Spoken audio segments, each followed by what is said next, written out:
Hi, folks, and welcome back to the Pole Barn of Bad Decisions and Broken Dreams, where the coffee's always hot. Nope, not so hot today. But we're going to keep moving on, and we're going to drink our cold coffee and do some work. Now we're going to get back on the 1966 Chevy Nova, and there's something that I have been wanting to do for quite some time. We've got our drive shaft here, and it definitely needs U-joints.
We've got our U-joints pulled out and set on the table here. We took a vernier caliper and measured the size of the bearing surfaces, made sure those were the same, length and width were the same. Everything's all set. And we're going to get over to the drive shaft itself and take a look at that.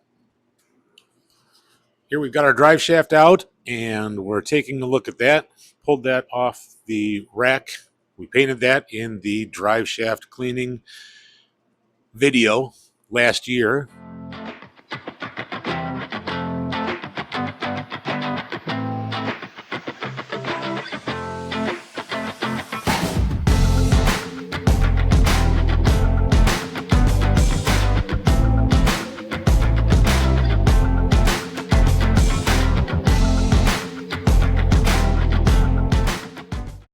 Here, so we're going to need to get all of our tape taken off, and we've got to clean the grooves out of the connections here so that those snap rings can go in there and not have a problem. So we'll get that taken care of, and then we'll start installing these U-joints and get this drive shaft back in the 1966 Chevy Nova.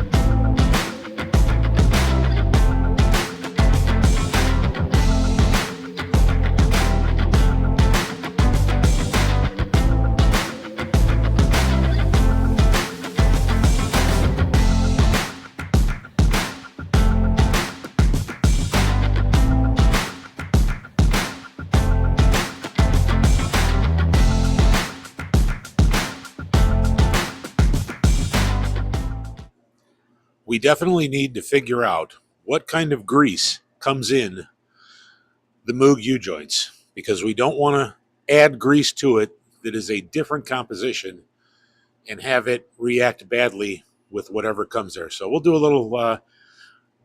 little deep dive on the Moog joints and see what kind of grease comes in those and what kind we can use to lube those up.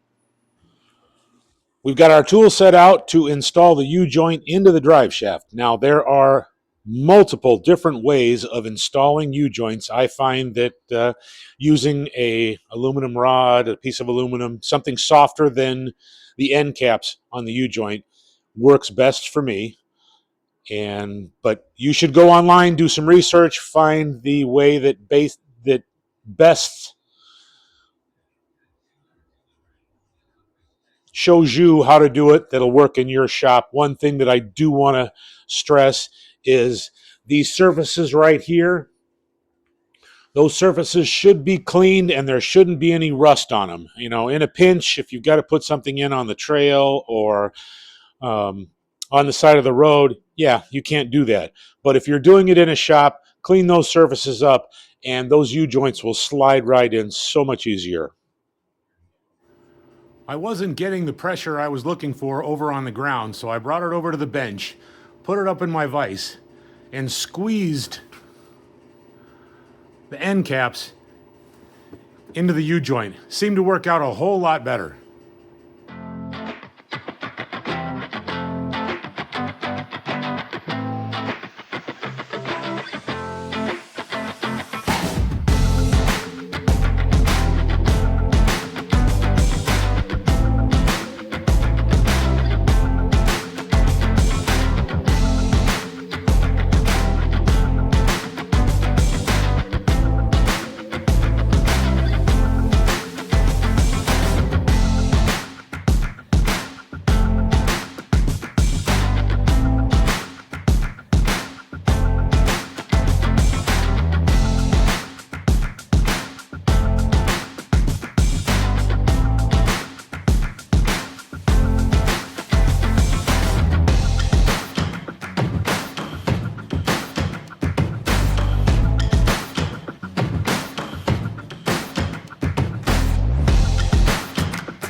All of our U-joints are installed and moving very freely. You can see we've got a double-sided one over here, one that goes in the transmission, and that is working very well as well. Now, one thing that if you have a U-joint that you install and you don't have the range of motion that you think you should, if it's tight and real tight, and you can see that little spot right there, all I did was I took my ball peen hammer and I gave it one good smack right here on this spot, and that released all of the tension in that U-joint and loosened it up. We're just going to take a second now and do a little bit of cleaning on those threads for our U-joint strap. Make sure those are nice and clean and those bolts thread on real easily.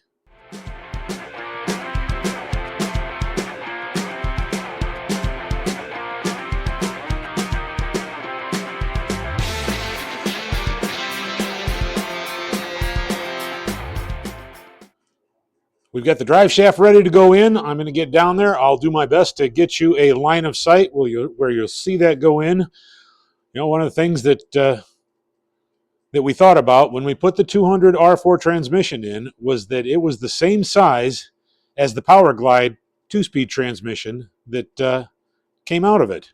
So we're hoping that nothing will have to be modified on this drive shaft and it'll slip right in with no problems. We're in here underneath the car, and you can see the purple transmission end shaft plug that I've got in there. We're going to pull that out and put our drive shaft in. We've greased up our splines, and we're going to give that a shot.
Okay, we are in, and now I need to take the tape off my U-joints here.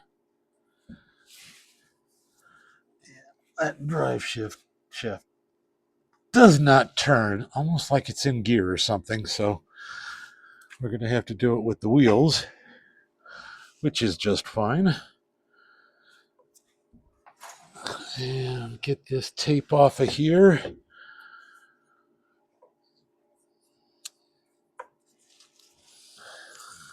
There we go.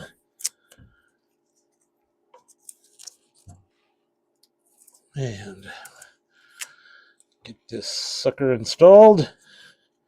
It looks like I pulled off an end cap.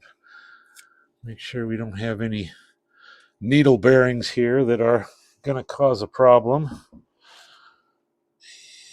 Put that back on.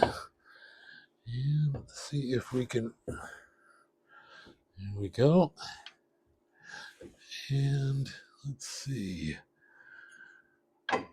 Line that up.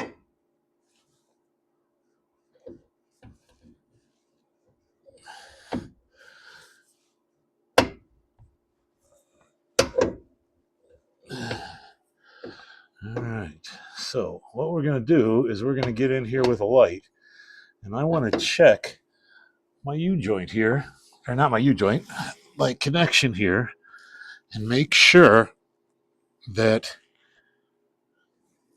I think I'm into the camera right now. Oh yeah, this is great. This is perfect. There we go. That was a little crazy. So we're going to put it on pause here, do some checking, and I will be right back. We have apparently made good choices when we were working on that rear differential and cleaned up those mounting surfaces for our U-joint. So we're going to try and get this installed and get those straps in and tightened up and finalize the installation on this drive shaft. All right, now we got to get under there, and we are going to take a second and do a quick look at where those U-joint bosses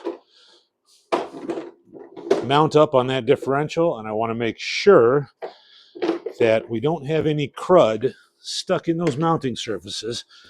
Got a light in there to try and see it a little bit better. Got a screwdriver, got a little bit of a wire wheel here, and see how we do. A little tight down in here, and that is not going to help out any at all. Let's put, try that right there, I guess. See how that does. Seems to be anywhere I go, I'm banging into something. All right. And of course, gonna lose the hat. It doesn't seem to have a whole bunch in there. I'll give it a little scrape here. I don't think I'm gonna need the wire brush. That seems to be okay. We got that all cleaned off. So set that aside. See what we can do here as far as getting this set inside here. That's not going to go in because we have the jack stand here holding this up just a little bit too tall. So there we go, and inside there.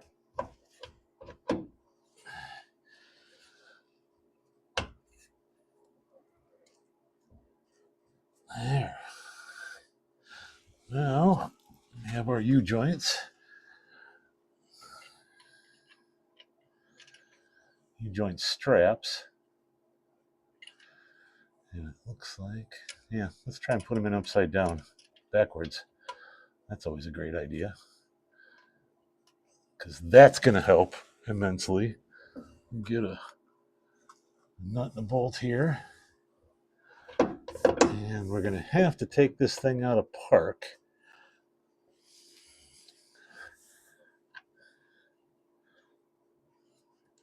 So I can rotate this drive shaft when the time comes.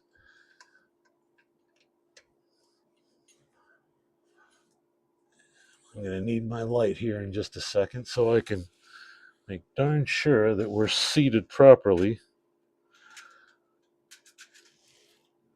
And fumbling around with my fingers, trying to find a locks washer and a bolt. Always fun. All right. So we've got one U-joint strap in, and that seems to be in there. Come around on this side here, and we are not in on this side. There we go. Now we're in. Okay, so we got another U-joint strap here, and we're going to put it in. 2 lock washers, 2 bolts. That's pretty good. My fingers to work correctly here. Got that installed. Perfect. Let's see on this side.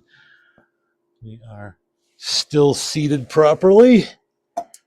And there goes a lock washer. Hopefully I'll be able to find that in just a second. Oh, nope, it was a nut. There, I hope we're just threading on bolts here. See if I can grab that nut. There we go. Never a dull moment in the pole barn of bad decisions and broken dreams, but this is going actually quite well. If the drop bolt is the worst thing that's going to happen, it's not a bad day. So I have a small, teeny tiny adjustable metric here just to kind of snug these babies up. We'll use a ratchet. We just want to make sure that we're pulling those caps in and they are seating nicely in here. There we go. That's good. We can move that out of the way now, which is good. And then this one here, there we go. Get those just a little bit of snug up there. And that one as well. I reused the U-joint straps on this. They didn't look too bad when I pulled them off. So they're nice and tight. Let me get you in here. See if I can get this camera off and over here and show you what we've got going on. There we go. See how nicely that is. See if we can focus that up for you right there. See how nicely that is seated there. The other side looks exactly the same.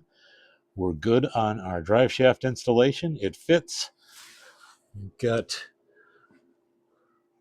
no issues where it's going through into the transmission. We had a little dribble of transmission fluid come out when we pulled that plug out, but no problem there. All right, so that will do it for the drive shaft installation portion of this video. Hope you enjoyed the video. Please like and subscribe. That gives us the opportunity to put more content out and entertain you. I appreciate you staying until the end, and you folks have a wonderful day. Thanks. Well, I kind of lied to you. I got you back down in here. I didn't have good light on that drive shaft when I said that completed the video, so I figured I would just wipe off the transmission fluid that leaked out and show you the installation here of that drive shaft and show you that it is not leaking and everything went real well. Now we'll move over to our U-joint. See if we can get over there and go there and move around there. And there's the rear end of our U-joint all installed and ready to go. Hi, folks. Well, the coffee is running out, the sun is beginning to set, and it's about time to get in the house and get some dinner. I want to take a second and thank everyone for staying and watching the complete video. I really appreciate it. If you have a moment, go into the comments and let me know what is that one indispensable tool that you have in your shop that you cannot live without, that you always got to have it there. It's always got to be at hand, and it always works well for you. Or what is the best working tool you have in your shop? So if you got a second, jump into the comments, put down what is that most indispensable tool in your shop that you need. Thanks for stopping in. Hope you all had a wonderful day. Hope you all had enough brake fluid. Thanks for stopping in.